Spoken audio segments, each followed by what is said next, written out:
Perdre de l'argent à travailler. Depuis 3 semaines, Mathieu n'arrive plus à gérer la hausse des prix des carburants. Pour mon cas, qui consomme à peu près 20 000 litres à l'année, si en l'augmentant, vous voyez, ne serait-ce que de 50 centimes comme c'est le cas aujourd'hui, c'est tout de suite 10 000 euros de plus en dépenses pour la même consommation. Alors ce matin au Mans, il s'est mobilisé avec des confrères pour la première fois depuis une dizaine d'années. Ces chauffeurs de taxi travaillent majoritairement pour la caisse primaire d'assurance maladie.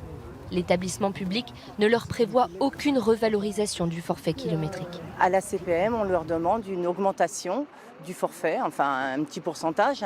On sélectionne certaines courses parce que quand on a des courses où on a trop de distance à vide, eh bien on ne le fait pas parce que y a des courses que moi je ne peux pas accepter.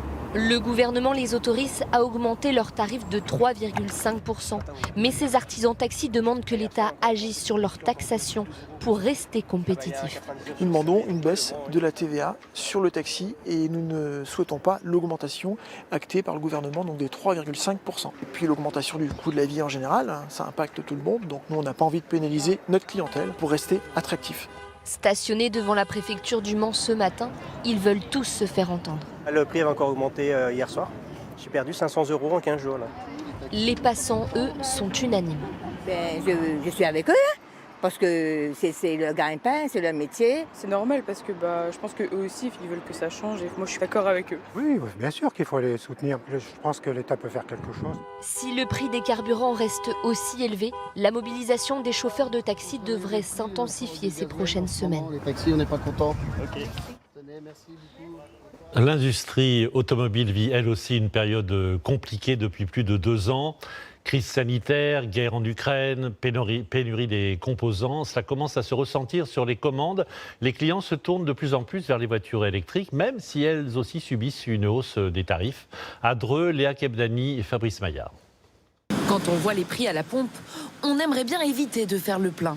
Vous êtes de plus en plus nombreux à vouloir raccrocher le pistolet pour passer à la voiture électrique.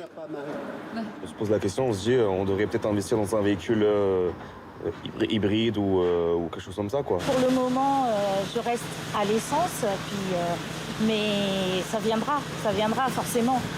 Un intérêt grandissant déjà constaté dans cette concession d'Eure-et-Loir. Il y a 2 semaines, les voitures électriques représentaient 15% des ventes. Aujourd'hui, c'est 43%. Pour le directeur, la raison est simple. Le litre de carburant à plus de 2 € est une barre symbolique, une sorte de déclic pour les clients. Avant, les gens comparaient le prix de la voiture ou la mensualité qui leur permettait d'acheter la voiture. Aujourd'hui, les gens intègrent dans leur réflexion le prix du carburant. Rouler à l'électrique coûte environ 3 fois moins cher. Ajoutez à cela les aides de l'État, comme la prime à la conversion ou celle des régions. Résultat, investir dans une voiture électrique devient de plus en plus attractif. Un nouvel engouement, sauf que la chaîne d'approvisionnement en véhicules est aujourd'hui grippée. C'est difficile d'annoncer des délais de 8, 9, 10 mois à des clients.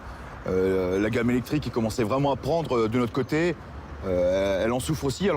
On a des usines qui sont en Allemagne de l'Est, qui dépendent de fournisseurs ukrainiens.